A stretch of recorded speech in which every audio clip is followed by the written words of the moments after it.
লিখে দেন। আলহামদুলিল্লাহ ওয়াহদা ওয়াসসালাতু ওয়াসসালামু আলা রাসূলিল্লাহ আম্মা বাদ।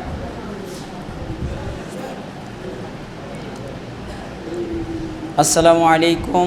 ওয়ালাইকুম আসসালাম ওয়া রাহমাতুল্লাহ। হুজুর, কেউ জেনে শুনে পাপ করলে, তওবা করলে তা মাফ হবে কি? সে পৃথিবীতে যত পাপই করুক, কারণ রাসূলুল্লাহ সাল্লাল্লাহু আলাইহি ওয়াসাল্লাম বলেছেন, কুল্লু বানি আদম খাত্তাউন, প্রত্যেক আদম সন্তান ভুলকারী।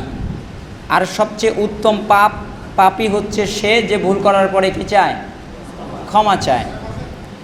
আবার রাসূলুল্লাহ সাল্লাল্লাহু আলাইহি ওয়াসাল্লাম বলছেন যে তোমরা যদি পাপ না করতে, তাহলে তিনি বলছেন, ওই আল্লাহর কসম যার হাতে এই মুহাম্মদের প্রাণ, তোমরা যদি পাপ না করতে তাহলে আল্লাহ তোমাদেরকে সরিয়ে দিতেন, আর একটা জাতি তৈরি করতেন।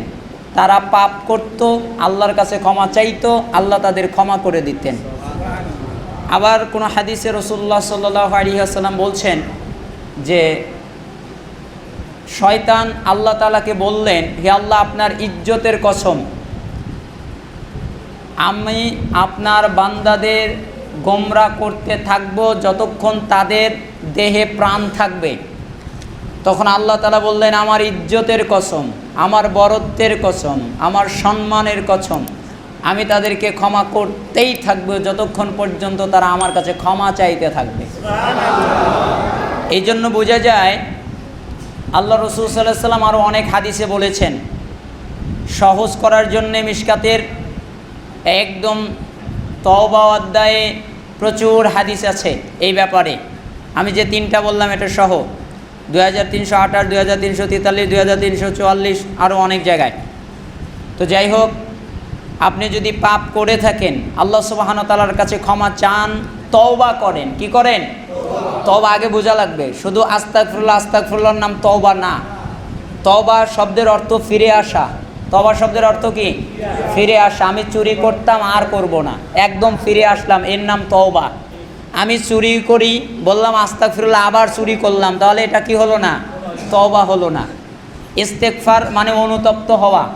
আস্তাগফিরুল্লাহ বলতেছি মানে আমি অনুতপ্ত হচ্ছি, লজ্জিত হচ্ছি, কি অন্যায়টা না করেছি, কি খারাপ কাজ না করেছি, এইভাবে যে লজ্জিত হচ্ছে, এটা হচ্ছে ইস্তেগফার, লজ্জিত হওয়া, অনুতপ্ত হওয়া। আর তওবা হলো ফিরে আসা। যদি সে গুনাহ করে আর তার থেকে না ফেরে, তওবা হয় নাই। আর যদি সে ফিরে আসে একবারে, এরপরে অনুতপ্ত হয়, তার পিছনের যত গুনাহ আল্লাহ সব ক্ষমা করে দেবেন। ফুরকানের শেষের দিকে আছে। বই খোলা রাখলে শয়তান পড়ে, এই বিষয়ে ইসলাম কি বলে?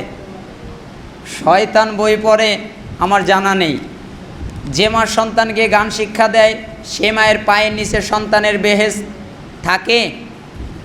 রাসূলুল্লাহ সাল্লাল্লাহু আলাইহি ওয়াসাল্লাম বলেছেন, সে যেই হোক, জিনাকারী হলেও থাকে। আসসালামু আলাইকুম। ওয়ালাইকুম আসসালাম। হুজুর, ফজর মাগরিব নামাজের পর ও ঘুমানোর পূর্বে সূরা নাস, ফালাক ও ইখলাস পড়ে শরীর মাসে করা যাবে কি, এবং তা কিভাবে, দয়া করে একটু বলবেন? জি, সূরা ইখলাস, ফালাক, নাস, ঘুমানোর ইখলাস ফালাক নাস, উল্টা না, নাস ফালাক না, ইখলাস নয়, ইখলাস ফালাক নাস, এটা 3 বার পড়বেন। 3 বার করে পড়ে আপনার শরীরে যতটুকু সম্ভব আপনি মাসে করবেন। কিভাবে তা হাদিসে নাই, মাসে শব্দ এসেছে, মাসে করবেন পুরা শরীর যতটুকু পারেন। في القلب مشاعر أخفيها قد أشرقت الشمس عليها عن خطط لم أعبأ فيها ستكون بأيامي فرقا فحياتي قبل الحلقات تيه بضياع بشتاتي